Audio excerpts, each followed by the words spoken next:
ॐ गुरु ब्रह्मा गुरु विष्णु गुरुदेव महेश्वर गुरु साक्षात् परं ब्रह्म तस्मै श्री गुरवे नमः।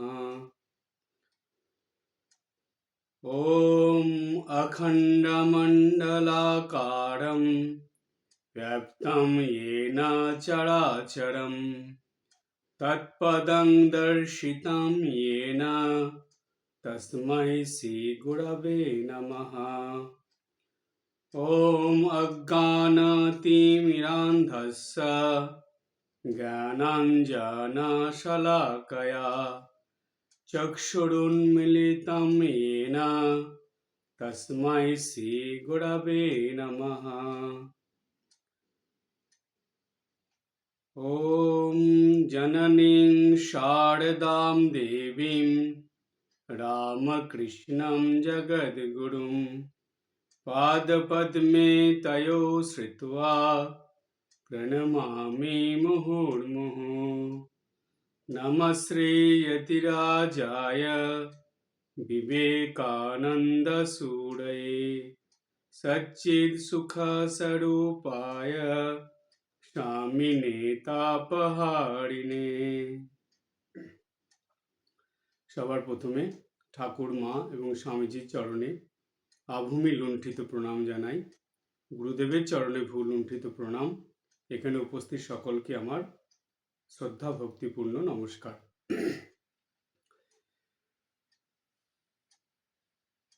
15ই ডিসেম্বর পরম পূজ্যপাদ শ্রীমৎ স্বামী রঙ্গনাথানন্দজি মহারাজের শুভ জন্মদিন। এই জন্মদিন উপলক্ষে মহারাজের কিছু স্মৃতিকথা বা মহারাজের কিছু চিরস্মরণীয় কথা আমরা এখানে শুনব। আমি সেই আলোচনার মধ্যে যাব। তার আগে আপনাদেরকে একটা কথা বলি। ঠাকুরের পরম কৃপা এবং আশীর্বাদে আমি মহারাজকে আমার গুরুদেব হিসাবে পেয়েছিলাম এবং যেই গুরুর কাছে আমি দীক্ষা নিয়ে নিজের জীবনকে ধন্য মনে করি এবং সেই গুরুদেবের কাছ থেকে দীক্ষা নেওয়ার পর যে আশীর্বাদ কৃপা পেয়েছি সেটা নিয়েই আমার এই জীবনের পথ চলা।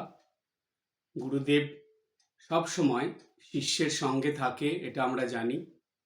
তাই সেই গুরুদেব আমার সঙ্গে ছিলেন, আছেন এবং থাকবেন, সেই বিশ্বাস নিয়েই গুরুদেবের হাত ধরে এই জীবন পথে, আধ্যাত্মিক পথে ক্রমাগত এগিয়ে চলা এবং গুরুদেবের শিক্ষা ও আদর্শ নিয়ে জীবনযাপন করার চেষ্টা করা। আজ সেই গুরুদেবেরই কিছু চিরস্মরণীয় কথা আপনাদের কাছে আলোচনা করব। একটার পর একটা প্রসঙ্গ আমি করব। যেহেতু 15ই ডিসেম্বর অর্থাৎ তারিখটা হলো 15 তারিখ, তাই আমি আজকে আলোচনায় 15টা প্রসঙ্গ বা ঘটনা আলোচনা করব। যেই 15টা ঘটনা বা প্রসঙ্গ আলোচনার মধ্যে দিয়ে গুরুদেবের এই 15ই ডিসেম্বরে জন্মদিনে এটাই হবে তার এই ত্যাগী শিষ্যের গুরুর চরণে পুষ্পাঞ্জলি। প্রথম ঘটনা, স্বামী রঙ্গনাথানন্দজি মহারাজকে বলা হতো দ্বিতীয় বিবেকানন্দ। বিদেশে মহারাজের যে বক্তৃতা বা মহারাজের যে জীবনের যে ধারাটা দেখা গেছে, সেই বিদেশিরা মহারাজের এই জীবন দেখে বা মহারাজের বিশেষ করে বক্তৃতা শুনে তারাই বলেছেন যে ইনি হলেন সেকেন্ড স্বামী অর্থাৎ দ্বিতীয় স্বামীজি। মহারাজের জীবনে বিবেকানন্দ যেন ওতপ্রোতভাবে জড়িয়ে ছিল। মহারাজ খুব মজা করে একটা কথা বলতেন যে মহারাজ বলতেন যে দেখো, মানুষের দেহে যে রক্ত থাকে সেই রক্তের মধ্যে দুটো ভাগ দেখা যায়, রক্তের দুটো গ্রুপ দেখা যায়। কি বলছে? সেই দুটো ভাগের মধ্যে থাকে আরবিসি ও ডাব্লিউবিসি, কিন্তু আমার শরীরে তিনটে ভাগ আছে।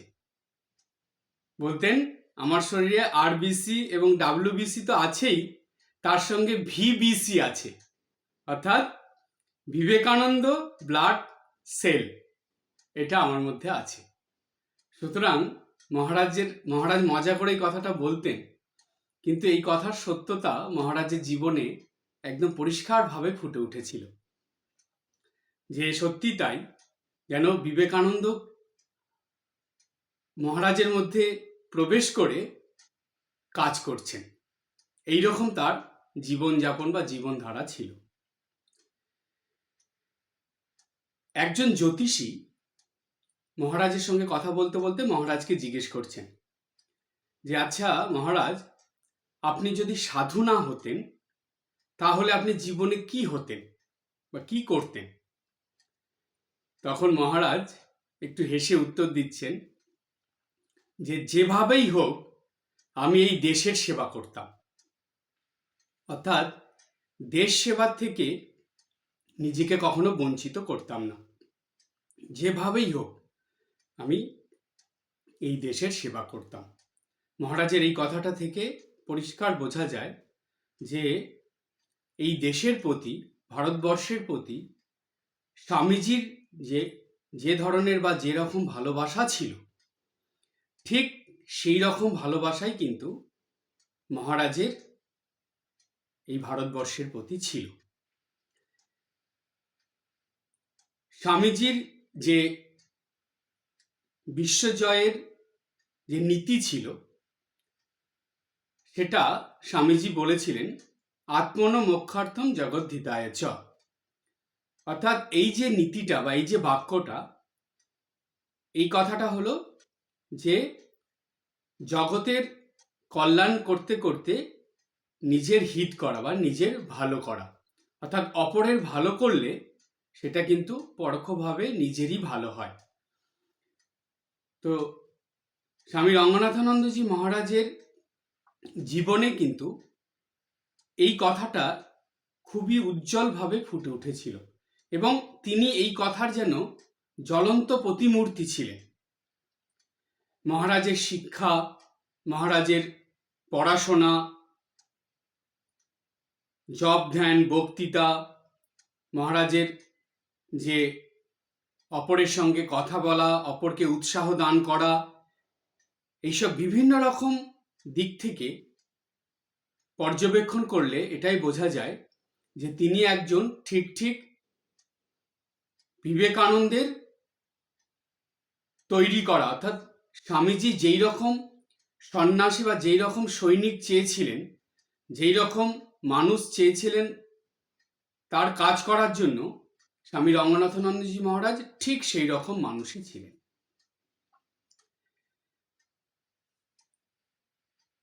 স্বামী রঙ্গনাথানন্দজি মহারাজের বেলুড় মঠে জয়েন করার আগে ওনার নাম ছিল শঙ্করন। মহারাজের এই নামের পিছনে একটা খুব সুন্দর ঘটনা আছে। মহারাজের যে বাবা ছিলেন তার নাম ছিল নীলকণ্ঠ শাস্ত্রী। তিনি বেদজ্ঞ পণ্ডিত ছিলেন, খুব নামকরা পণ্ডিত ছিলেন।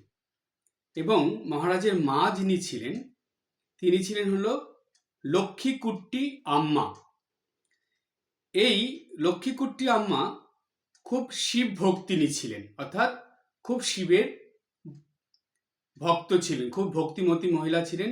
নিত্যদিন সকালে শিব পূজা না করে উনি মুখে কিছু দিতেন না। তো বলা হয় যে মহারাজের জন্ম হয়েছিল এই শিবের কৃপাতে বা আশীর্বাদে। সেই জন্য যেহেতু শিবের আর এক নাম শঙ্কর, তাই দক্ষিণ ভারতে সেই নামটাকেই শঙ্করকে শঙ্করন বলে ডাকা হতো। তাই রঙ্গনাথনন্দজি মহারাজের জন্মের পরে তার নাম দেওয়া হয়েছিল শঙ্কর বা শঙ্করন। এই শঙ্করন বলেই তাকে ডাকা হতো। মহারাজের যে বাবা ছিলেন, পিতা, তিনি এমন বেদজ্ঞ পণ্ডিত এবং মা ছিলেন খুবই ভক্তিমতী। তাই দেখুন, বাবা মার কাছ থেকে উত্তরাধিকার সূত্রে মহারাজ এই দুটো জিনিসই পেয়েছিলেন। যেমন পাণ্ডিত্য অর্জন করেছিলেন, তেমনি মহারাজের মধ্যে এই ভক্তির ভাব দেখা যেত।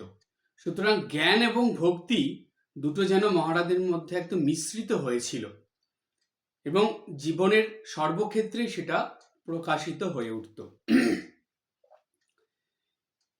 এরপরে যে ঘটনাটা বলবো, এটা 4 নম্বর। সেটা হলো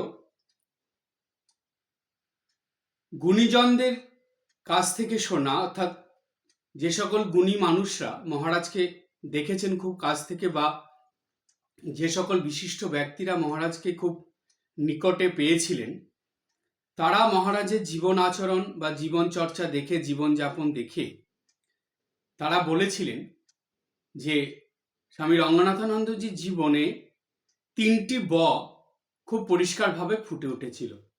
3টি ব কি? সেই 3টি ব, প্রথম ব দিয়ে বিবেকানন্দ, দ্বিতীয় ব দিয়ে বেদান্ত এবং তৃতীয় ব দিয়ে হলো বিজ্ঞান। এই বিবেকানন্দ, বেদান্ত এবং বিজ্ঞান, এই 3টে যেন মহারাজের হৃদয়ে, কথাবার্তায়, আচার আচরণে, ব্যবহারে একদম ওতপ্রোতভাবে জড়িয়েছিল এবং সেটা সব ক্ষেত্রেই প্রকাশিত হয়ে উঠত। মহারাজের পড়াশোনা নিয়ে যদি একটু বলা হয়, এটা 5 নম্বর প্রসঙ্গে আসি, যে মহারাজের লেখাপড়ায় কথা জানলে খুবই অবাক হয়ে যেতে হয়। কেন? বলছে মহারাজ যখন যেখানে থেকেছেন তার ঘরটা, যারা যারা দেখেছে বলছে তার ঘর দেখে মনে হতো যে একটা ছোটখাটো লাইব্রেরি। বলছে মহারাজের ঘরে তার শোয়ার জন্য একটা খাট থাকতো, আর পড়াশোনার জন্য একটা চেয়ার টেবিল। এছাড়া ঘরের দরজা দিয়ে ঢুকে সেই চেয়ার টেবিলে বসা বা বিছানায় যাওয়ার জন্য সেই জায়গাটুকু বাদে বাদবাকি 3 দিকেই বই সাজানো থাকতো, কিন্তু অগোছালো নয়, সুন্দর করে বই সাজানো, বই ভর্তি থাকতো। ওই দেখে মনে হতো যেন একটা ছোট লাইব্রেরি। এমন মহারাজের পড়াশোনার প্রতি ঝোঁক ছিল, বা এমন পড়াশোনা উনি করতেন, একটুও সময় তিনি নষ্ট করতেন না। নিজের যে কর্তব্য কর্ম, যে কাজ, সেগুলো নির্দিষ্ট সময় করে বাদবাকি সময় পড়ালেখার মধ্যে ডুবে থাকতেন। তাই এই মহারাজের এই পড়াশোনা নিয়ে আর নতুন করে কিছু বলার নেই।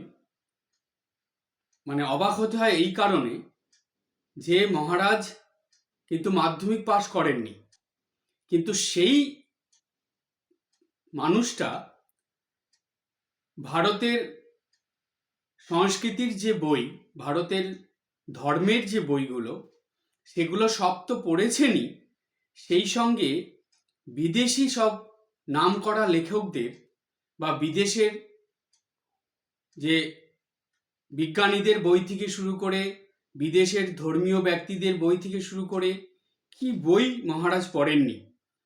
তিনি পড়েছেন Newton, Einstein, Huxley, Darwin, wheeler, Eddington প্রভৃতি বিজ্ঞানীদের বইও তিনি পড়েছেন। এবং শুধু যে পড়েছেন তা না, তিনি প্রত্যেকটা লাইন ধরে ধরে পড়েছেন, এবং এমন বেশ কিছু জায়গা যেগুলো মহারাজ মুখস্থ বলতে পারতেন। মহারাজের পড়াশোনা আর একটা দিক বললে আরো অবাক হতে হয়, আর একটা দিক জানলে বিস্মিত হতে হয়, যে মহারাজ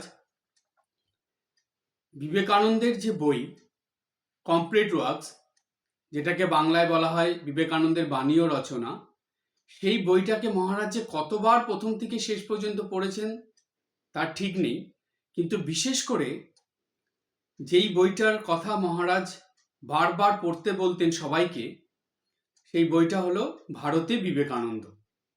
তো সেই বইটা মহারাজ নিজে এতবার পড়েছেন যে ওই বইটার বেশিরভাগ জায়গায় মহারাজ না দেখে বলে দিতে পারতেন। মহারাজকে ওই ভারতের বিবেকানন্দের কোন পাতায় কি লেখা আছে মহারাজ বই না দেখেই বলে দিতে পারতেন। এইভাবে তিনি পড়াশোনা করতেন এবং এই রকম পড়াশোনার প্রতি তার ঝোঁক ছিল এবং পড়াশোনার প্রতি তার আগ্রহ ছিল। তাই দেখা যায় যে মহারাজ এই পড়াশোনার মধ্যে এতটাই নিজেকে ডুবিয়ে দিতেন যে মহারাজের খাওয়া দাওয়ার প্রতিও কোনো খেয়াল থাকতো না। এই প্রসঙ্গে খুব সুন্দর একটা ঘটনা বলছি, এটা হলো 6 নম্বর ঘটনা। শ্রীমৎ স্বামী বীরেশ্বরানন্দজি মহারাজ স্বামী রঙ্গনাথানন্দজি মহারাজকে শঙ্কর বলে ডাকতেন, আর খুব ভালোবাসতেন তিনি মহারাজকে। তো স্বামী বীরেশ্বরানন্দজি মহারাজ তিনি বলতেন একটু মজা করে যে শঙ্করের খাওয়াটা হচ্ছে পড়ালেখা ও বক্তৃতা, আলাদা কোনো খাওয়ার প্রয়োজন তার নেই। কয়েকটা বক্তৃতা দিয়ে দিলেই ওর পেট ভরে যায়। দেখুন, তখন তিনি প্রেসিডেন্ট মহারাজ বীরেশ্বরানন্দজি তিনি রঙ্গনাথানন্দজিকে খুবই স্নেহ করতেন এবং এই পড়াশোনা নিয়ে মহারাজ সেটা জানতেন যে রঙ্গনাথানন্দজির পড়াশোনা তার কাছে তার জীবনে কি, এটা জানতেন বলেই তিনি এই কথাটা বলেছিলেন যে শঙ্করের খাওয়া হচ্ছে লেখাপড়া এবং বক্তৃতা, ওর খাওয়া দাওয়ার আর প্রয়োজন নেই, এটাই ওর খাওয়া। আর এই কয়েকটা বক্তৃতা দেওয়ার কথা জানলে বা বক্তৃতা দিতে দিলেই মহারাজের খাওয়া দাওয়া হয়ে যেত, অর্থাৎ আর আলাদা করে কিছু খেতে লাগতো না। তো এই কথাটা মহারাজ বীরেশ্বরানন্দজি মহারাজ মজা করে বলতেন ঠিকই, কিন্তু এটা ধ্রুব সত্যি কথা। স্বামী রঙ্গনাথানন্দজি মহারাজের জীবনে এই কথাটা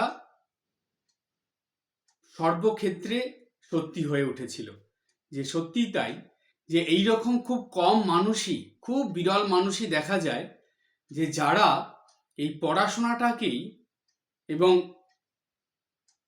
সেবা কাজটাকেই, ঠাকুরের ভাব প্রচারকে নিজের জীবনের সর্বস্ব করে তুলেছে। তাই মহারাজের সম্বন্ধে বলতে গিয়ে বীরেশ্বরানন্দজি এই কথা বলেছিলেন। এবং স্বামী স্মরণানন্দজি মহারাজ, শ্রীমৎ স্বামী স্মরণানন্দজি মহারাজ তিনি বলতেন যে সত্যিই তাই, এই যে বীরেশ্বরানন্দজি ও প্রভু মহারাজের কথাটা সত্যতা তিনি স্বীকার করেছিলেন, অর্থাৎ স্মরণানন্দজিও বলতেন হ্যাঁ ঠিক তাই, এই কথাটা একদম ঠিক, রঙ্গনাথানন্দজির মধ্যে এটা তো দেখা যায়ই। এবং সেই সঙ্গে এটাও জানিয়েছিলেন যে মহারাজ যে অসুস্থ অবস্থাতেও তিনি কিন্তু বিছানায় বসে বসে সেই একটা বই নিয়ে পড়ছেন এবং একটা কাগজ পেন্সিল নিয়ে সেটা লেখালেখি করছেন। অসুস্থ মানুষ তিনি রয়েছেন, তাকে দেখতে গেছেন সব মহারাজরা, স্মরণানন্দজিও গেছেন, গিয়ে দেখছেন যে মহারাজ ওই পড়ালেখার মধ্যেই ব্যস্ত হয়ে আছেন, নিজের অসুস্থতার প্রতি কোনো খেয়াল নেই। আর একটা ঘটনা বলি, এটা আরো অবাক করা ঘটনা, যে মহারাজ তখন বস্টনে আছেন, অসুস্থ অবস্থায় আছেন, হসপিটালে ভর্তি হয়ে আছেন। তো সেই সময় মহারাজের স্যালাইন চলছে, আর তখনও কিন্তু মহারাজ তিনি কি করলেন, তার একটা জায়গায় কিছু বলতে হবে, সেই মঞ্চে তিনি গেলেন, তিনি ডাক্তারকে বললেন না আমি যেতে পারবো, আমার কোনো অসুবিধা হবে না। সেই মঞ্চে তিনি বক্তৃতা দেওয়ার জন্য চলে গেলেন, সেইখানে তিনি গিয়ে বক্তৃতা দিচ্ছেন, এদিকে দেখা যাচ্ছে যে মহারাজের পাশে নার্স স্যালাইন নিয়ে দাঁড়িয়ে আছেন। ভাবতে পারেন যে প্রভু মহারাজের কথাটা কতটা সত্যি হয়ে উঠেছিল, যে সে অসুস্থ, স্যালাইন চলছে, সেই মহারাজ ওই অবস্থাতেই তিনি বলছেন না আমি পারবো। তিনি মঞ্চে চলে গেছেন বক্তৃতার জন্য এবং তার সঙ্গে সঙ্গে নার্সও গেছেন, সেই স্যালাইন নিয়ে নার্স দাঁড়িয়ে আছেন, এদিকে মহারাজ বক্তৃতা দিচ্ছেন। এই ছিলেন স্বামী রঙ্গনাথানন্দজি মহারাজ। এরপরের ঘটনা বলবো 7 নম্বর ঘটনা। মহারাজের জীবনে একটা খুব বড় গুণ ছিল, এটা বেশ গুণী ব্যক্তি যারা তাদের জীবনে এই গুণটা দেখা যায়। মহারাজও যেহেতু খুবই গুণী ব্যক্তি ছিলেন, তাই তার মধ্যে এই গুণটা ছিল। সেটা কি? মিতব্যয়িতা। মিতব্যয়িতার গুণ, অর্থাৎ টাকা পয়সা থেকে শুরু করে কোনো কিছুর যে অপচয় মহারাজ একদম পছন্দ করতেন না, নিজেও করতেন না কখনো এবং কাউকে করতেও দিতে চাইতেন না। অর্থাৎ কেউ করলে মহারাজের চোখে যদি পড়তো, তিনি সঙ্গে সঙ্গে সেটা করতে বারণ করতেন। এর একটা উদাহরণ আমরা পাই। মহারাজের টুথপেস্ট যখন শেষ হয়ে যেত, তো মহারাজ কি করতেন, সেটা একদম শেষ করার জন্য পেপার ওয়েট নিতেন, নিয়ে ওই টুথপেস্টের যে টিউবটা তার মধ্যে ডলে ডলে সেখান থেকে পেস্ট বের করে নিতেন, নিয়ে ঠেসে ঠেসে সেটা বের করার চেষ্টা করতেন, যে যতটা বেরিয়েছে সেইটাই কাজে লাগিয়ে দিতেন। একদম শেষ হলে তারপরে ফেলতেন, তারপরে নতুন পেস্ট ব্যবহার শুরু করতেন। ধরুন কোথাও মহারাজ মিটিংয়ে গেছেন, সেই মিটিংয়ে গেলে মহারাজকে যে মিটিংয়ের যে এজেন্ডা বা যেই নিয়ে মিটিংয়ে কি কি আলোচনা হবে তার একটা কাগজ দেওয়া হতো। মহারাজ সেটা নিতেন, কিন্তু মিটিংয়ের শেষে সেই কাগজটা মহারাজ সঙ্গে করে নিয়ে আসতেন। কারণ কি? কারণ হলো মহারাজ ওই যে কাগজটার একটা পিঠে তো লেখা আছে আর একটা পিঠ তো খালি, সেই খালি পেজটাকে বা খালি দিকটাকে উনি কাজে লাগাতেন। সেই জন্য উনি মিটিং থেকে আসার সময় ওই পেপারটাকে বা ওই কাগজটাকে সঙ্গে করে নিয়ে চলে আসতেন। এরপরে আমরা আরেকটা পাই যে মহারাজ যে তিনি কোনো কিছু ফেলে দেওয়ার পক্ষপাতী ছিলেন না। ধরুন কোনো একটা ভালো জিনিস মহারাজকে কেউ দিয়েছে, সেটা একটা বাক্সের মধ্যে আছে, তো মহারাজ, আমরা কি করি যে আমাদের কেউ কিছু দিলে আমরা বাক্সের থেকে সেই জিনিসটা বের করে নিয়ে বাক্সটাকে ফেলে দিই, কিন্তু মহারাজ সেটা করতেন না। মহারাজ সেই জিনিসটা বাক্সের থেকে বের করে নিয়ে ওই বাক্সটাকে কোনো কাজে লাগাবেন বলে রেখে দিতেন, এমনকি সেটাকে অন্য কোনো কাজে লাগিয়ে দিতেন। এই যে মহারাজ যে আচরণগুলো করতেন, এটা কিন্তু শ্রীমা সারদা দেবীর শিক্ষার মধ্যেও আছে। মা নিজেই বলেছিলেন যে কোনো কিছু মা নিজে অপচয় করতেন না, এবং কেউ অপচয় করলেও মা সেটা তাকে বারণ করতেন করতে। এমনকি সবজির খোসাগুলো, তরকারির খোসাগুলো মা নোংরা জায়গায় ফেলতে না করতেন, এগুলো গরু ছাগলকে দিতে বলতেন। খাবার বাঁচলে সেগুলো কুকুর বিড়ালকে দিতে বলতেন। মার কথায় আছে যে যার যেটা প্রাপ্য তাকে সেটা দিতে হয়।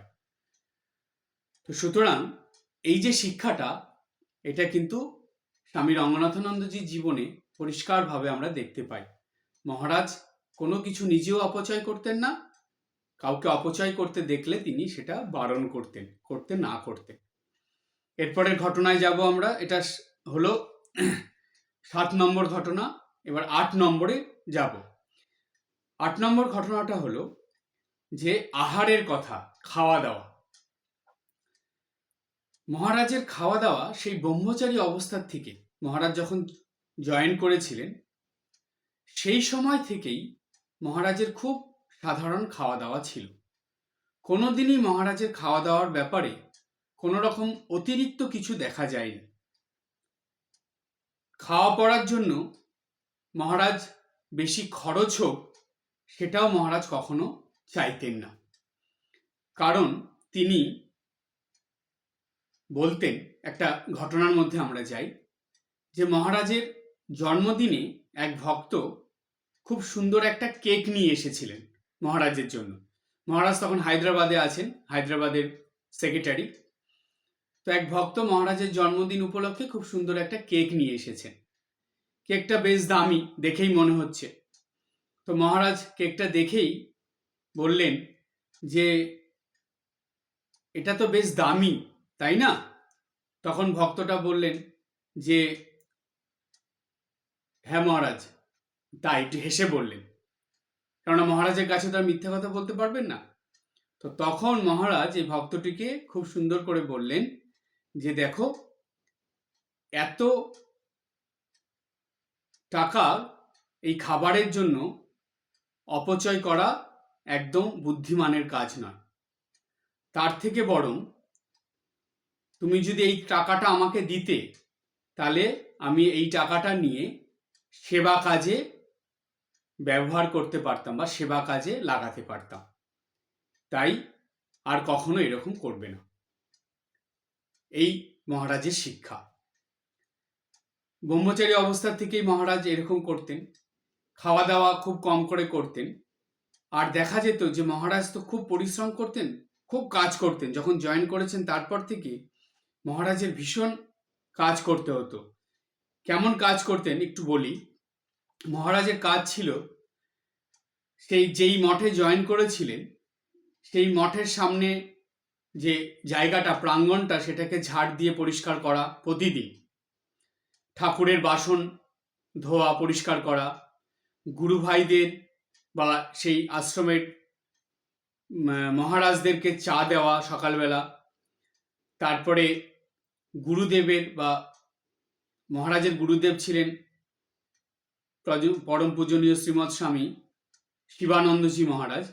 তো গুরুদেবের জন্য স্নানের জল রেডি করে দেওয়া, এবং নতুন ব্রহ্মচারীরা এসে মহারাজের এই কাজ দেখে খুব আনন্দের সঙ্গে মহারাজের সঙ্গে কাজ করতেন।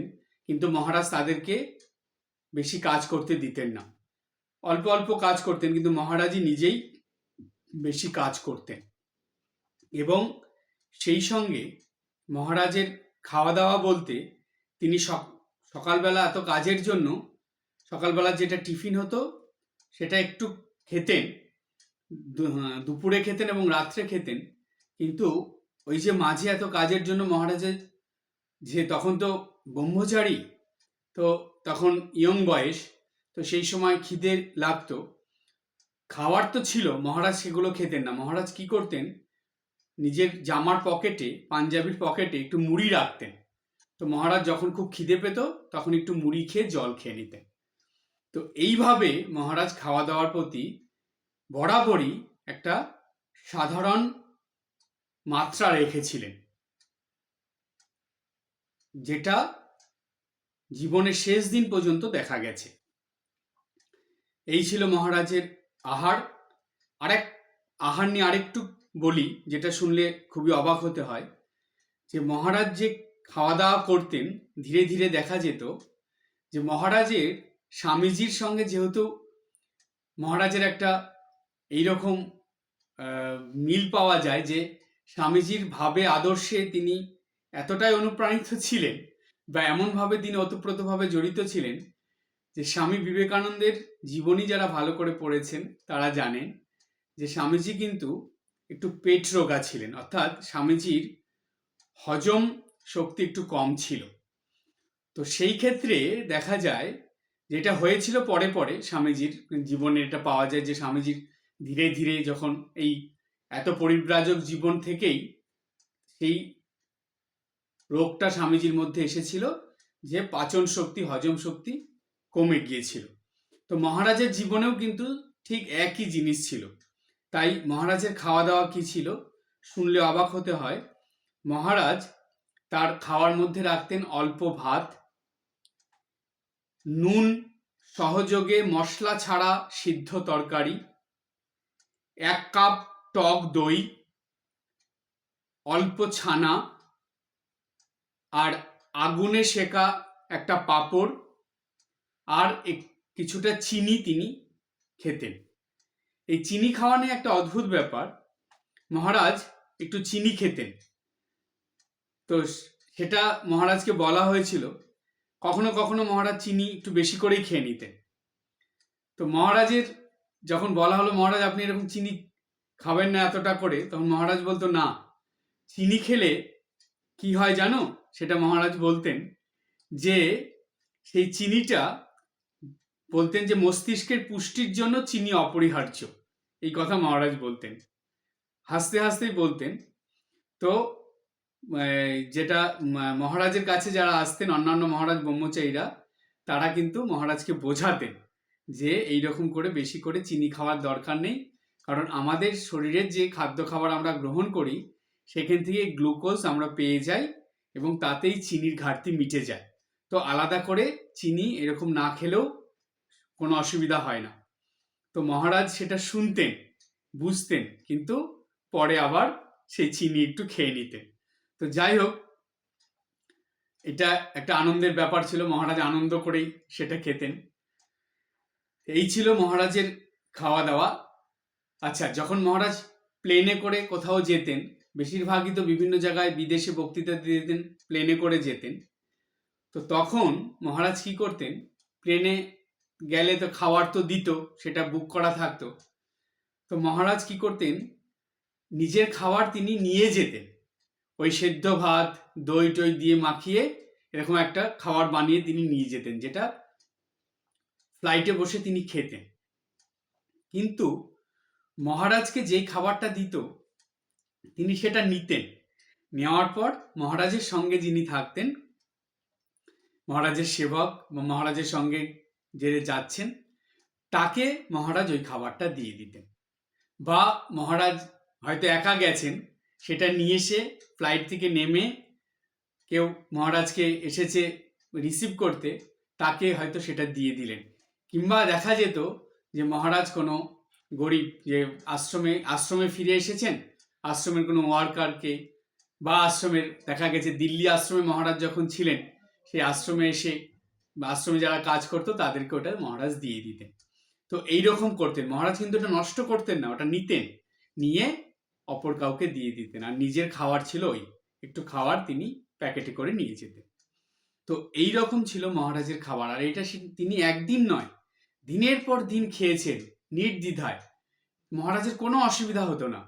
এবং মহারাজের খাবার যারা খেত, তারা সেই শ্রদ্ধা ভক্তি ভরে মহারাজের প্রসাদ হিসাবে খেয়ে নিত, কিন্তু তারা বুঝতে পারতো যে তারা কি খাচ্ছে, মহারাজের প্রসাদ কি কেমন সেটা তারা ঠিক বুঝে যেত যে কি খাবার তারা খাচ্ছে। তো যাই হোক, তো এইরকম খাবার মহারাজ খেতেন। তো খাবারের প্রতি মহারাজের একদম মন থাকতো না। তিনি মনটা সম্পূর্ণ ওই পড়াশোনা বক্তৃতা এর উপরেই রেখে দিতেন। তাই বলা হয় যে স্বামী রঙ্গনাথানন্দজি মহারাজের লেখাপড়া ও বক্তৃতা করাই ছিল তার খাওয়া, এটাই ছিল তার খাওয়া। এরপরের ঘটনায় আমরা যাব, সেটা 9 নম্বর ঘটনা। সেটা হলো, মহারাজের জীবন ছিল একদম অহংকার শূন্য। এবং মহারাজের জীবনে আরেকটা খুব বড় দিক ছিল, সেটা হলো মহারাজ ছিলেন খুব মিষ্টভাষী, খুব মিষ্টি করে মহারাজ কথা বলতেন এবং অহংকার শূন্য। একটা ঘটনার দ্বারা আমরা এটা বুঝে নেব। মহারাজ তখন হায়দ্রাবাদে আছেন।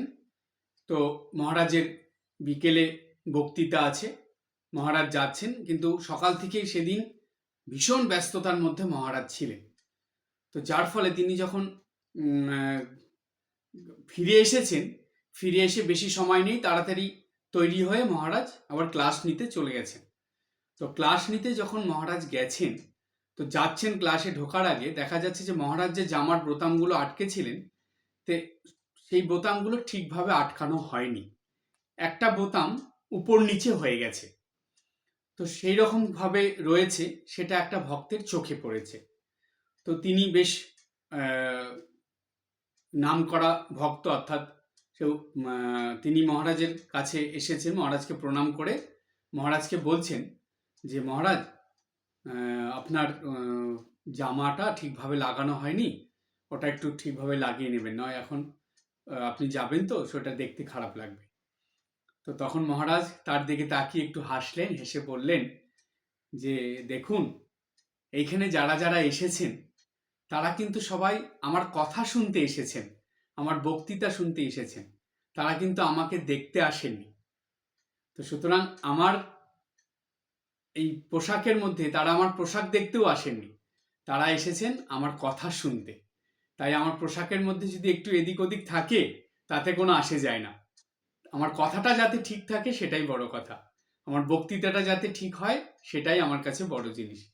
তাই হাসতে হাসতে বললেন যে তাই আমি বক্তৃতার দিকেই খেয়াল রেখে যাচ্ছি, এখন আর জামা ঠিক করার সময় আমার নেই, বলে মহারাজ চলে গেলেন বক্তৃতা দিতে।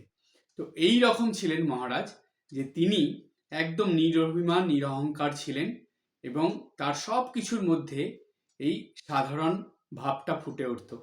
আমরা ছোটবেলা থেকে একটা কথা শুনেছি বা আমরা জানি সবাই যে সিম্পল লিভিং হাই থিঙ্কিং, ঠিক এই কথাটা একদম প্রত্যেকটা অক্ষর সত্যি হয়ে উঠেছিল পরম পূজ্যপাদ শ্রীমৎ স্বামী রঙ্গনাথানন্দজি মহারাজের জীবনে।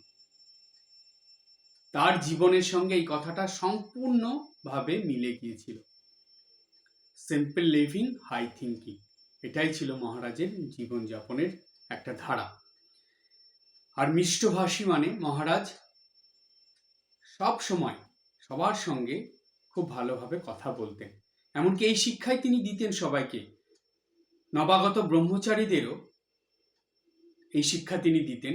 তিনি যেই সেই সেন্টারে বা যেই আশ্রমে ছিলেন সেখানকার সেক্রেটারি হয়ে মহন্ত হয়েছিলেন, সেই জায়গার সাধু ব্রহ্মচারীদেরও তিনি এই শিক্ষাই দিতেন। কেউ যদি কখনো কারোর সঙ্গে খারাপ ব্যবহার করতে, সেই কথা মহারাজের কানে গেলে মহারাজ কিন্তু তাকে ডেকে বলতেন যে না, এরকম করে কারোর সঙ্গে, কোনো ভক্ত, ভলেন্টিয়ার, কোনো ওয়ার্কার কারোর সঙ্গে এইভাবে কথা বলবে না, তাদের সঙ্গে ভালোভাবে কথা বলবে। তো শ্রীমা সারদা দেবীর শিক্ষা ছিল যে মিষ্টি করে কথা বলতে হয়, মিষ্টিভাবে বলতে হয়। মা বারবার বলেছেন মিষ্টি করে বল, মিষ্টিভাবে বল। রাধুদি মাকুদিকে মা বারবার এই শিক্ষা দিয়েছেন। সুতরাং এই শিক্ষাই কিন্তু স্বামী রঙ্গনাথানন্দজির জীবনে পরিষ্কারভাবে ফুটে উঠেছিল প্রত্যেক ক্ষেত্রে। হায়দ্রাবাদের মন্দিরে কিছু ভক্ত এসেছিলেন, তারা একটু কথা বলছিলেন। সেই মন্দিরের পূজারী ছিলেন একজন ব্রহ্মচারী। তার অসুবিধা হচ্ছে বলে, ঠাকুরের পূজা হয়ে যাওয়ার পর ভোগ দিতে বা কোনো একটা কাজ করছেন তিনি, তা অসুবিধা হচ্ছে বলে তিনি মন্দির থেকে বেরিয়ে এসে তাদেরকে খুব খারাপভাবে কিছু কথা বলেছিলেন, যেটা শুনে ভক্তদের খুব কষ্ট লেগেছিল। তারা তখন সেখান থেকে চলে গিয়েছিলেন এবং এই কথাটা মহারাজের কানে এসেছিল, রঙ্গনাথানন্দজি মহারাজের কানে।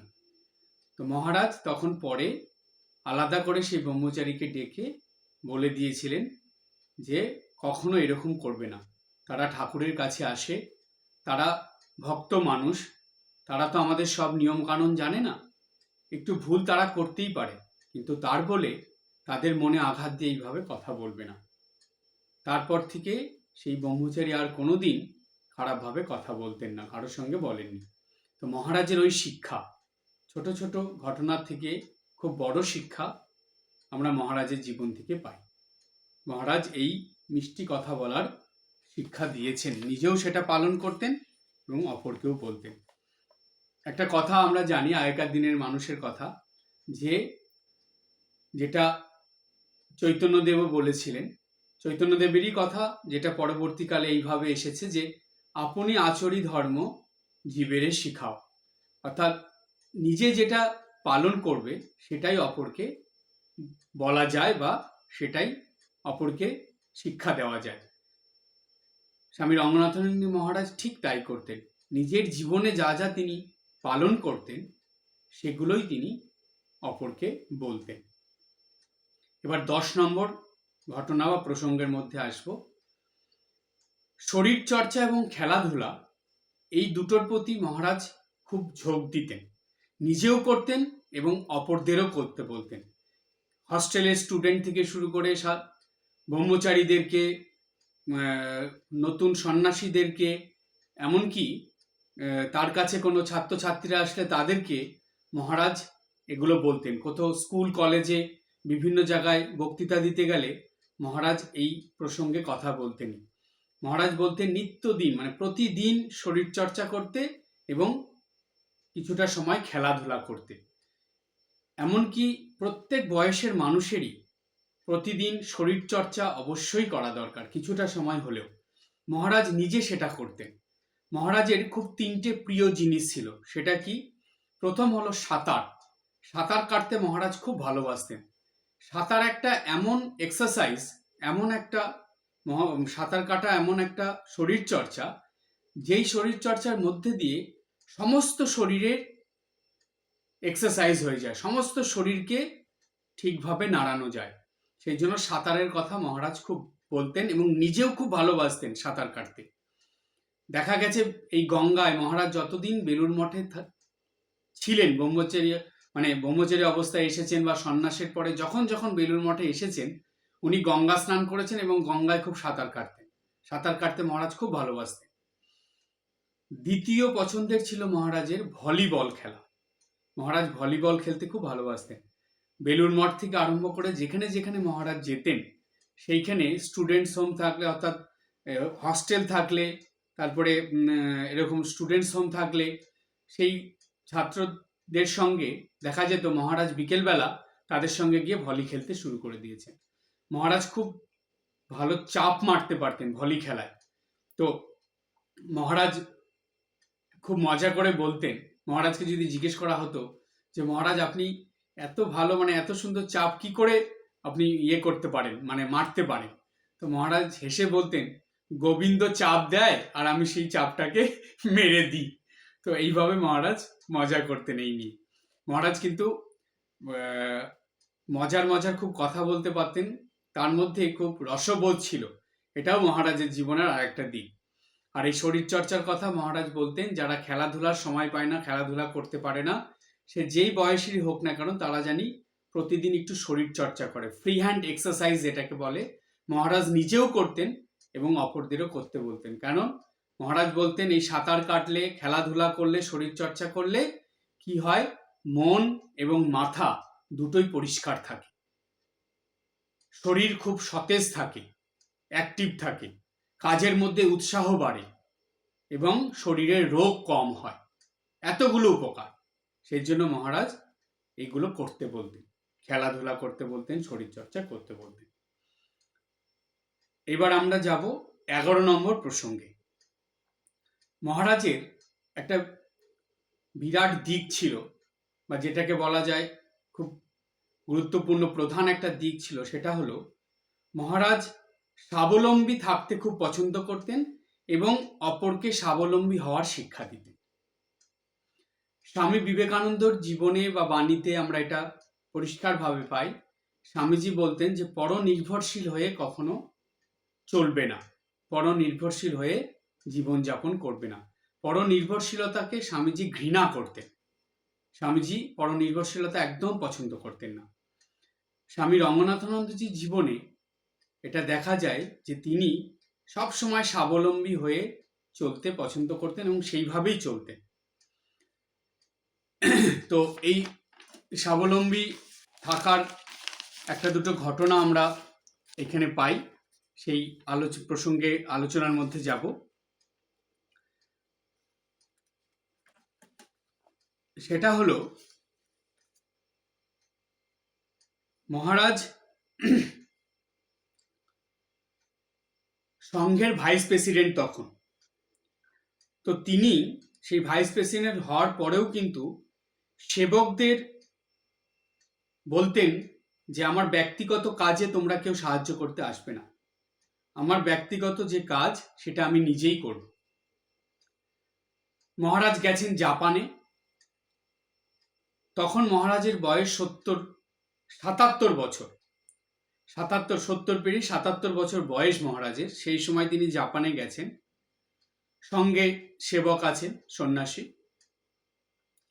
তো সেইখানে যাওয়ার পর সেই সেবক চাইছেন, মহারাজকে বলছেন যে মহারাজের জামা কাপড়গুলো দিতে, যে সে ধুয়ে দেবে। কিন্তু মহারাজ সেটা কিছুতেই রাজি হলেন না। মহারাজ না করে দিলেন, বললেন না, আমার নিজের ব্যবহৃত যে পোশাক সেটা আমি নিজেই ধুয়ে পরিষ্কার করব। সেই জন্য মহারাজ, ভাবুন ৭৭ বছর বয়স, সেই সময় তিনি নিজেই সেই তার ব্যবহৃত পোশাক ধুয়ে পরিষ্কার করে বাইরে মেলে দিচ্ছে। এরপরের ঘটনায় যাই, আরেকটা ঘটনা বলি। এটা হলো ১৯৯৯ সালের একটা ঘটনা। মহারাজের বয়স তখন ৯১ বছর। ৯১ বছর বয়স মহারাজের সেই সময়। তো মহারাজ রাতে শুয়ে আছেন। তো মহারাজের শরীর তখন ভালো নয়। মহারাজের পাশে তার সেবক শুয়ে আছেন। শুয়ে আছেন কেন? যে মহারাজের কখন কি দরকার লাগে, কি লাগে, সেই জন্য মহারাজের পাশে, মানে মহারাজ যেই খাটে শুয়ে আছেন তার থেকে একটু দূরে আর একটা খাটের মধ্যে সেবক শুয়ে আছেন। তো রাত্রেবেলা মহারাজ বাথরুমে যাবেন মাঝরাত্রে। তখন মহারাজ উঠলেন, উঠে লাইট জ্বালালেন না। তিনি আর দেখছেন যে সেবক ঘুমাচ্ছে, তাকে ডাকলেনও না। তিনি দেখে নিয়েছিলেন ঘরের পরিস্থিতিটা, কোন দিক দিয়ে গেলে বাথরুমে যাওয়া যাবে। তিনি বিছানার থেকে উঠে সেই সময় আলো না জেলে, সেবককে না ডেকে একা একাই দেওয়াল ধরে ধরে বাথরুমে চলে গেলেন। সেখান থেকে বেরিয়ে যখন এসেছেন সেই সময় একটু শব্দতে সেবক তখন উঠে পড়েছে। উঠে পড়ে আলো জেলে দিয়েছে, দিয়ে মহারাজের দিকে সে অবাক হয়ে তাকিয়ে আছে। তাকিয়ে বলছে, মহারাজ আপনি উঠে এইভাবে চলে গেলেন বাথরুমে?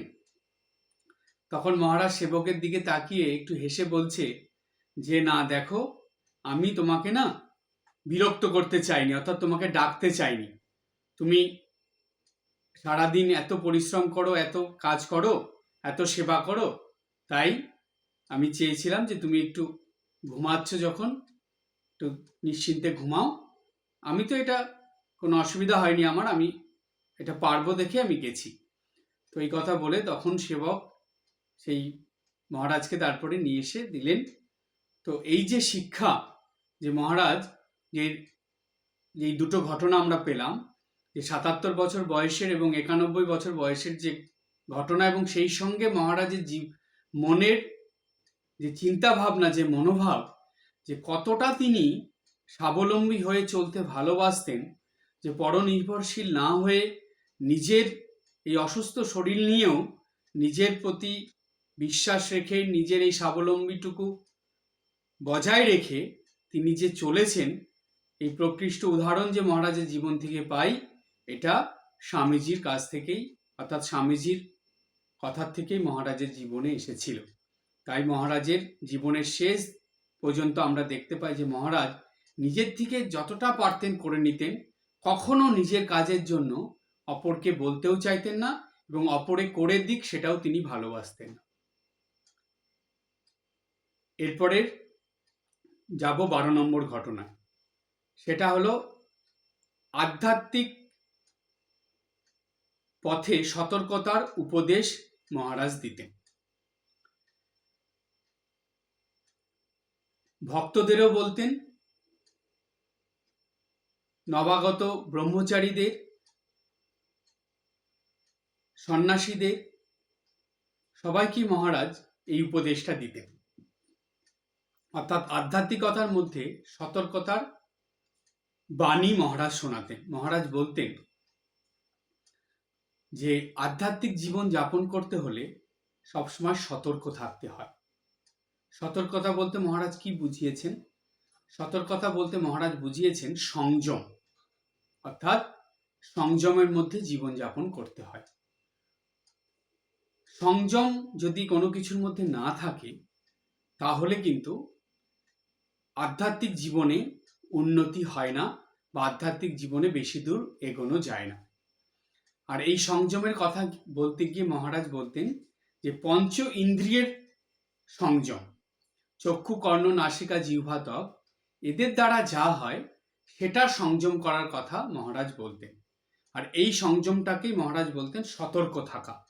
কারণ এই 5টা ইন্দ্রিয় এমনই যে মুহূর্তের মধ্যে যে কোনো বড় বড় সাধক সাধিকাকে সে আধ্যাত্মিক জীবন থেকে সরিয়ে অন্য দিকে নিয়ে চলে যেতে পারে, তার আধ্যাত্মিক জীবন নষ্ট করে দিতে পারে।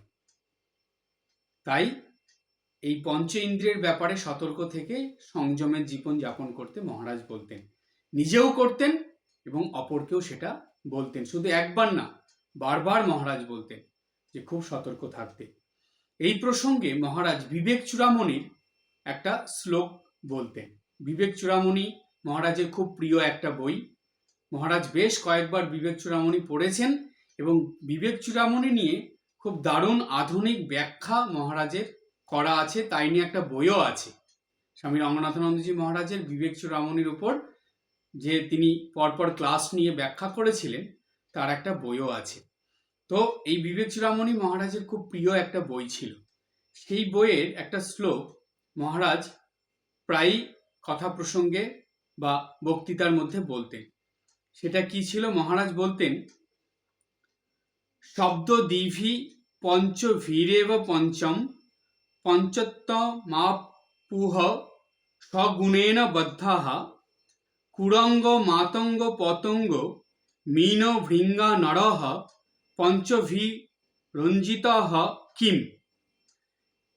এটা আছে বিবেক চূড়ামণিতে 76 নম্বর শ্লোক। এইখানে এই যে সংস্কৃত শ্লোকটা, এটার অর্থটা কি? এখানে বলছে যে হরিণ, হাতি, পতঙ্গ, মাছ ও ভ্রমর এই 5টি প্রাণী শব্দ, স্পর্শ, রূপ, রস ও গন্ধ এই 5টি বিষয়ের এক একটিতে বদ্ধ হয়ে তারা বিনাশপ্রাপ্ত হয়।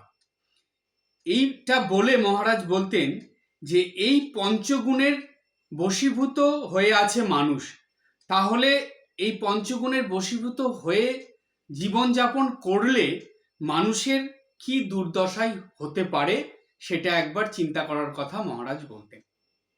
যে কত সুন্দর প্রসঙ্গটা আর কি গুরুত্বপূর্ণ, যে সত্যি তাই, যে এক একটা ইন্দ্রিয়, যেমন হরিণের জন্য শব্দ, হাতির জন্য স্পর্শ, পতঙ্গের জন্য রূপ, মাছের জন্য রস এবং ভ্রমরের জন্য গন্ধ, এইগুলোই এদের বিনাশের কারণ।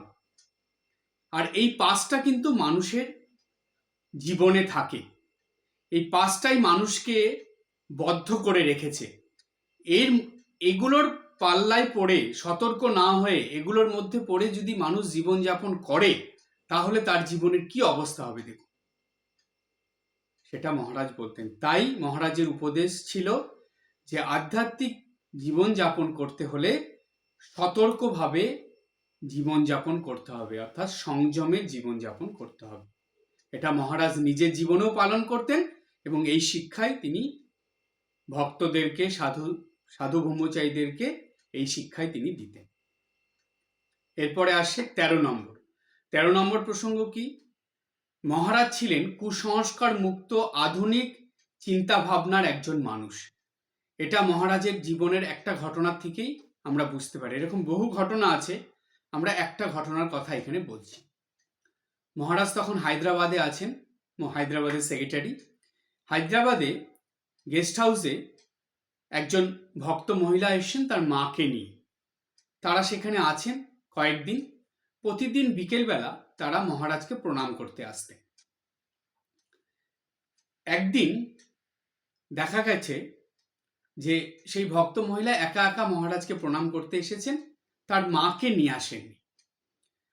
তো তখন মহারাজ, যেহেতু তারা পরপর কয়েকদিন এসেছেন, তাই মহারাজ সেটা দেখেছেন, মহারাজের মনে আছে।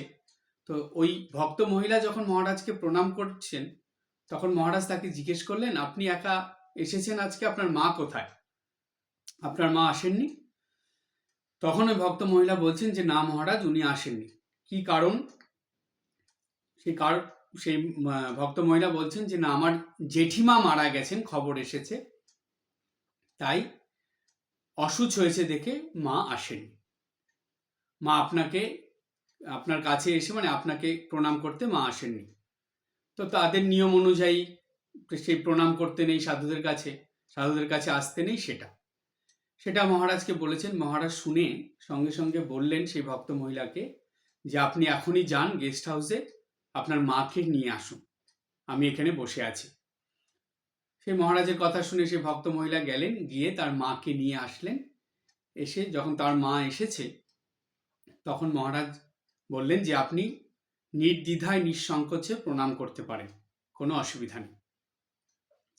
তো সেই ভক্ত মহিলা মহারাজকে প্রণাম করলেন, করে হাত জোর করে দাঁড়িয়ে বলছে, না মহারাজ, আমি তো এরকম আমাদের অসুচ বলে আসিনি, কারণ আমাদের এই নিয়ম, সেগুলো মহারাজ বললেন। মানে মহারাজের কাছে ওই ভক্ত মহিলা এবং তার মা দুজনে মিলেই বললেন। তাদের মুখে এই কথা শুনে তখন মহারাজ বললেন যে না, এটা ঠাকুরের আশ্রম, এইখানে এইরকম যে আপনারা যেটা বলছেন এটা কুসংস্কার বা এটা আপনাদের অন্ধ সংস্কার বা বিশ্বাস, এটা এখানে মানতে হবে না।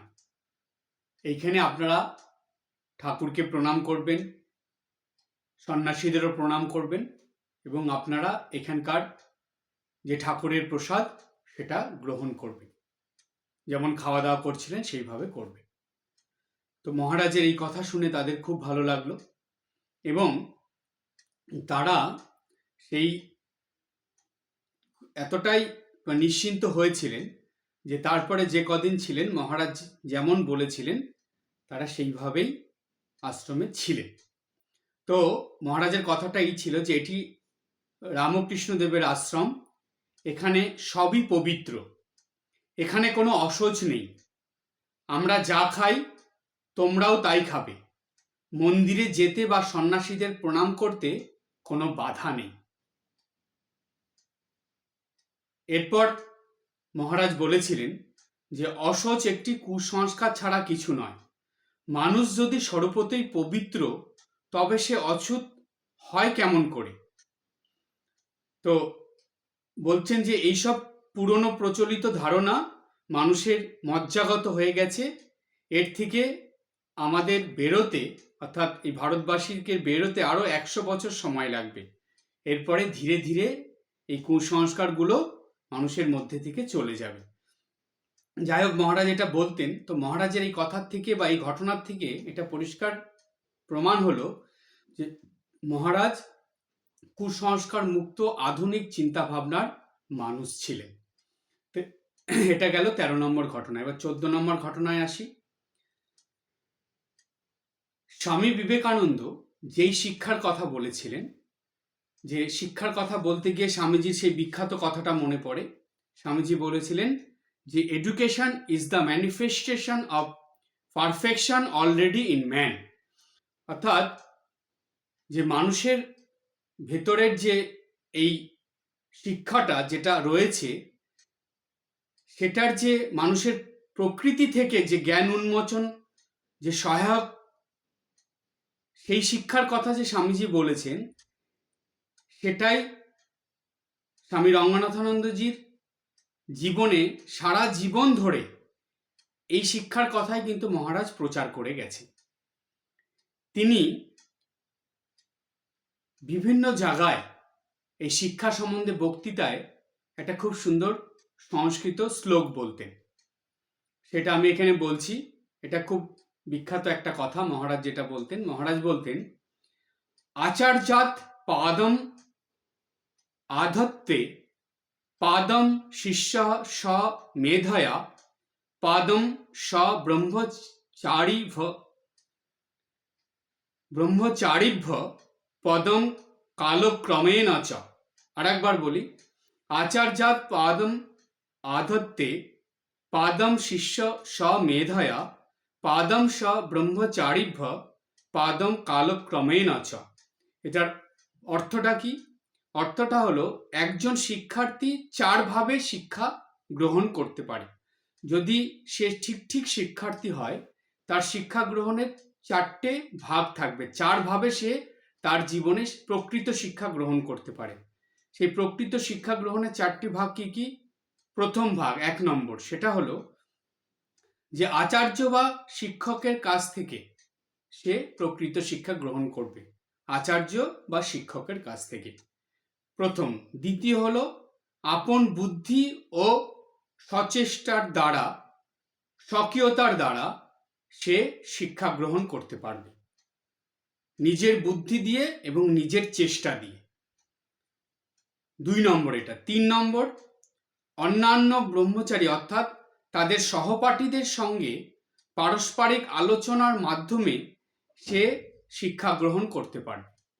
কোনো একটা কিছু শিখতে চায় সে, তার জন্য এই বিষয়ে তার পরিচিত মানুষ যারা জানে তাদের কাছে আলোচনা করে তাদের কাছ থেকে সে এই বিষয়ে শিক্ষা গ্রহণ করতে পারে। এবং এটা গেল 3 নম্বর। আর 4 নম্বর হলো সময়, অর্থাৎ তিনি সময়ের সঙ্গে চলে, সময়ের সাথে কর্ম করে এবং সেই সময় মতন যে শিক্ষা গ্রহণ করার দরকার সেই শিক্ষা গ্রহণ করে সে একজন প্রকৃত শিক্ষার্থী হয়ে উঠতে পারে। তো এই 4টে ভাবে একজন মানুষ প্রকৃত শিক্ষা গ্রহণ করে জীবনে বড় হতে পারে এবং তার জীবনের, স্বামীজি যেই কথাটা বলেছেন, যেই প্রকৃত শিক্ষার কথা, সেটা লাভ করতে পারে। মহারাজ কিন্তু এই কথা বারবার বলতেন। এবং সেই সঙ্গে আর একটা কথা মহারাজ বলতেন, সেটা কি বলছেন, যে এই যে জাগতিক শিক্ষায় যে শিক্ষিত হয়ে পরীক্ষায় পাশ করা, ডিগ্রি অর্জন করা, এই চাকরি পাওয়া, এই পর্যন্তই তাদের শিক্ষাটা থেমে থাকে। অর্থাৎ জীবনে চাকরি পাওয়া, একটা কিছু কাজ করা, তাদের শিক্ষার ধারাটা বা তাদের শিক্ষার উদ্দেশ্যটা সেইখানে গিয়ে শেষ হয়ে যায়। পড়াশোনা করতে করতে একটা চাকরি পেয়ে গেলাম, বাস। দেখবেন বেশিরভাগ মানুষের ক্ষেত্রে এটা থাকে যে তারা যখন জাগতিকভাবে পড়াশোনা করে ডিগ্রি অর্জন করে কিছু একটা ভালো কাজ পেয়ে গেল, তারপরের থেকে আর তার শিক্ষার অগ্রগতি দেখা যায় না, সেখানেই শিক্ষাটা থেমে যায় বা বন্ধ হয়ে যায়। কিন্তু মহারাজ বলছে না, ওটা প্রকৃত শিক্ষা নয়। প্রকৃত শিক্ষা লাভে জন্য খুব উৎসাহ চাই এবং সেই শিক্ষাটা জীবনের শেষ পর্যন্ত চলতে থাকবে। সব সময় সে নতুন কিছু শিখতে চাইবে, কিছু না কিছু শিখে তার জীবনকে সে আলোকিত করে তুলবে, জীবনকে সে পূর্ণ করে তুলবে। শিক্ষার অনেক দিক আছে, অনেক ভাগ আছে। মানুষ চাইলে সারা জীবন সে এই শিক্ষা গ্রহণ করে চলতে পারে। আর এই 4 রকম পদ্ধতিতে সে শিক্ষা গ্রহণ করতে পারে। তো মহারাজের এই কথাটা ভীষণ গুরুত্বপূর্ণ প্রত্যেকটা শিক্ষার্থীদের কাছে, যে নিজের জীবনে প্রকৃত শিক্ষার জন্য কোন পথ অবলম্বন করে চলার দরকার, সেটা মহারাজ পরিষ্কারভাবে এই একটা সংস্কৃত শ্লোকের মধ্যে দিয়ে বলে দিয়েছিলেন, স্বামীজির সেই ম্যান মেকিং এডুকেশনের শিক্ষা। এরপরে আসছি 15 নম্বর ঘটনার মধ্যে। মহারাজ যত রকম উপদেশ দিতেন বা যত রকম বক্তৃতা দিতেন বা শিক্ষামূলক কথা যত রকম মহারাজ বলেছিলেন, তো মহারাজের জীবন থেকে যদি শিক্ষা গ্রহণ করতে হয় বা মহারাজের জীবনের শিক্ষা গ্রহণ করে যদি আগামী দিনে আমাদেরকে চলতে হয়, তাহলে দুটো শিক্ষা খুবই গুরুত্বপূর্ণ। অনেক রকম শিক্ষাই আছে মহারাজের জীবন থেকে যেটা লাভ করা যায় বা অর্জন করা যায়, তার মধ্যে দুটো শিক্ষা খুবই গুরুত্বপূর্ণ এবং খুবই প্রয়োজনীয়। এই দুটো শিক্ষা যদি আমরা দৈনন্দিন জীবনে পালন করে চলতে পারি, তাহলেই একজন প্রকৃত মানুষ হয়ে ওঠা যাবে বা আমরা উঠতে পারবো। সেই দুটো শিক্ষা কি? প্রথম হলো, মহারাজের জীবনে দেখা গেছে বা তিনি বলতেন যে ক্রমাগত সামনের দিকে এগিয়ে চলো, পিছন ফিরে তাকাবে না, সামনের দিকে এগিয়ে চলো। এই কথাটার সঙ্গে মহারাজের জীবনের খুব মিল আছে। একটা ঘটনা বলি। মহারাজ বিদেশে গেছেন, সেইখানকার ভক্তরা, মহারাজ যখন বিদেশ থেকে ফিরে আসছেন বা ফিরে আসতেন, তখন ভক্তরা তাকে এয়ারপোর্টে আগিয়ে দিতে আসতো। তো মহারাজ গাড়ির থেকে নেমে গাড়িতে ভক্তদের সঙ্গে কথা বলছেন, ভক্তরা রয়েছে, এয়ারপোর্ট পর্যন্ত এসেছে, মহারাজ গাড়ির থেকে নেমে এয়ারপোর্টে ঢুকছেন, তারাও আসছে মহারাজের সঙ্গে। এইবার যখন মহারাজ ভিতরে ঢুকে গেলেন, তারপরেও কি হয় দেখবেন, বেশিরভাগই দেখা যায় যে মানুষ ওইখানে গিয়েও পিছন ফুরে তাকিয়ে হাত নাড়তে থাকে, তাদেরকে দেখতে থাকে, যারা যারা এসেছিল তাদের সঙ্গে মানে দেখে মানে হাসি মুখে হাত নাড়ে, বিদায় নেয়, এরকম দেখা যায়, অহরহ এটা হতে থাকে। কিন্তু মহারাজকে দেখা গেছে বিদেশি ভক্তরা মহারাজের স্মৃতিচারণায় বা মহারাজের কথা বলতে গিয়ে বলছেন যে তিনি, অর্থাৎ স্বামী রঙ্গনাথানন্দজি মহারাজ, তিনি সবসময় সামনে মানে সামনে তাকাতেন বা সামনের দিকে তাকিয়ে চলতেন, তিনি পিছন ফিরে তাকাতেন না। বলছে মহারাজকে কখনো পিছন ফিরে তাকাতে দেখিনি। কথা বলতে গিয়ে প্রসঙ্গক্রমে সেই বিদেশি ভক্তরা বলছেন যে মহারাজ এয়ারপোর্টে যখন মহারাজকে আমরা বিদায় জানাতে যেতাম, তখন মহারাজ এয়ারপোর্টের ভিতরে ঢুকে যাওয়ার পরে গাড়ির থেকে নেমে যখন ওই গেটের ভিতরে ঢুকে যেতেন, তারপরে আর পিছন ফিরে তাকাতেন না। বলছেন সেই ভক্তরা বলছেন যে আমরা তাকিয়ে আছি মহারাজের দিকে, দেখছি মহারাজ যাচ্ছেন, আমরা ভাবছি যে মহারাজ হয়তো পিছন ফিরে আমাদের দিকে তাকাবেন, হাত নাড়বেন বা আমাদের দেখবেন, কিন্তু মহারাজ কোনো দিন দেখিনি যে মহারাজ যাওয়ার সময় ওই ঢুকে যাওয়ার পর আর পিছন ফিরে তাকিয়েছেন। মহারাজ সোজা হেঁটে সামনের দিকে তাকিয়ে পুরো সামনের ঢুকে গিয়ে সিঁড়ি বেয়ে উপরে চলে যেতেন, আর পিছন ফিরে তাকাতেন না। এটা একটা ঘটনা বললাম। মহারাজের জীবনে এরকম আরো ঘটনা আছে যে মহারাজ তিনি এই ঘটনাগুলোর দ্বারা শিক্ষা দিতেন। স্বামীজি যেটা বলেছিলেন যে ক্রমাগত এগিয়ে যেতে সামনের দিকে, তো মহারাজের জীবনে এটাই পরিষ্কারভাবে ফুটে ওঠে এবং তার শিক্ষার মধ্যে এটাই ছিল যে জীবনে ক্রমাগত এগিয়ে চলো, সামনের দিকে তাকিয়ে চলো। মানুষের জীবনের গতিপথ কেমন জানেন? মানুষ চলতে চলতে বারে বারে পিছন দিকে তাকায়, বারে বারে থেমে যায়, কিন্তু এটা জীবনে চলা নয়। সময় যেমন ক্রমাগত এগিয়ে চলে, শিক্ষাটা এই যে আমাদেরও সময়ের সঙ্গে তাল মিলিয়ে ক্রমাগত এগিয়ে চলতে হবে। কারো জন্য, কোনো কিছুর জন্য থেমে থাকলে হবে না, এগিয়ে চলতে হবে। এটাই ছিল মহারাজের একটা প্রধান শিক্ষা। দ্বিতীয় শিক্ষা ছিল, মহারাজের এই শিক্ষাটা ভীষণ ভীষণ গুরুত্বপূর্ণ।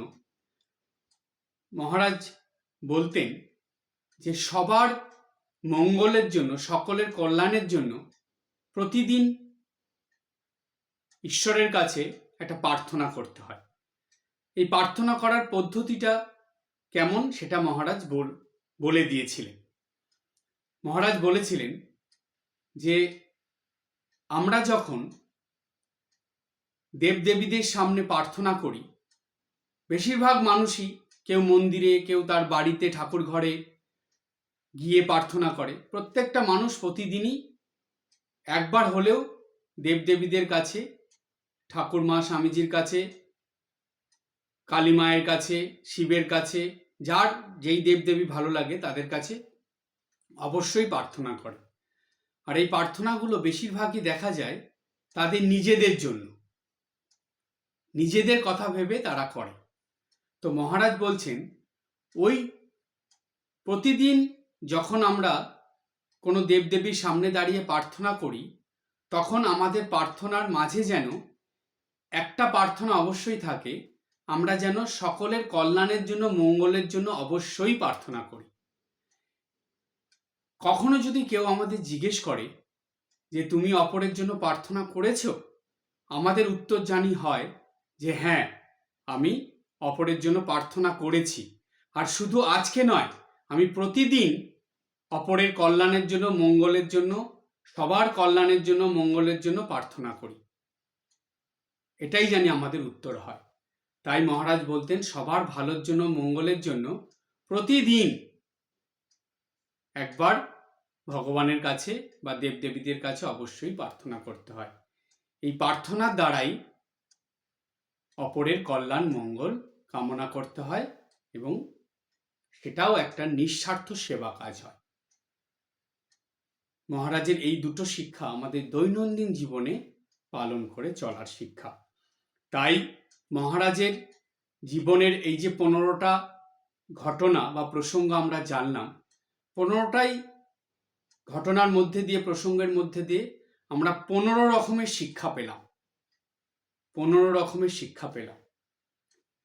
এই শিক্ষাগুলো আমাদের দৈনন্দিন জীবনে কায় মনোবাক্যে যদি আমরা কিছুটা হলেও পালন করে চলতে পারি, তাহলে আমাদের সার্বিক উন্নতি হবেই হবে, হবেই হবে।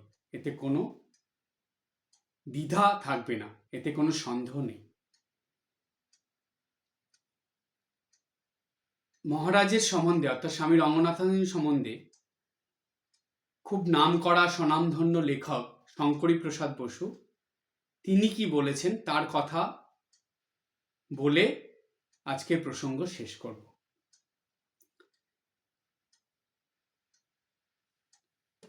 শঙ্করী প্রসাদ বাবু তিনি যখনই কোনো স্বামীজির উপরে নতুন বই লিখতেন, সবার আগে এসে স্বামী রঙ্গনাথানন্দজি মহারাজের সঙ্গে দেখা করে মহারাজের হাতে বইটা তুলে দিতেন। মহারাজ সেই বইটা পড়ে কিছু জানানোর পর, মহারাজের মতামত জানানোর পরেই তবে শঙ্করপ্রসাদ বসু সেই বইটাকে বাইরে প্রকাশিত করতেন বা বাইরের ভক্তদের জন্য সেটা দিতেন। তো মহারাজের কাছে আসা যাওয়া করতে করতে শঙ্করীবাবুর খুব একটা ভালো সম্পর্ক মহারাজের সঙ্গে হয়েছিল এবং মহারাজেরকে খুব কাছের থেকে তিনি দেখতে পেয়েছিলেন এবং মহারাজকে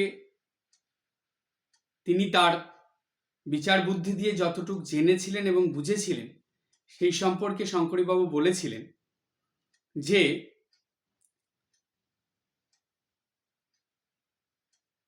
মনুষ্যত্বের শিখরাসীন মানুষ সংসারে বিরল, অর্থাৎ মনুষ্যত্বের সব থেকে উঁচু স্থানে পৌঁছে যাওয়া মানুষ এই জগৎ সংসারে খুবই বিরল। স্বামী রঙ্গনাথানন্দজি মহারাজ সেই রকমই এক বিরল মানুষ ছিলেন, যিনি এই মনুষ্যত্বের চরম শিখরে পৌঁছেছিলেন। মহারাজের সমগ্র জীবন খুব ভালোভাবে চিন্তা করলে, পড়লে, বুঝলে, ভাবলে আমাদের মনে এটাই প্রকাশিত হয় বা এটাই বিকশিত হয়ে ওঠে যে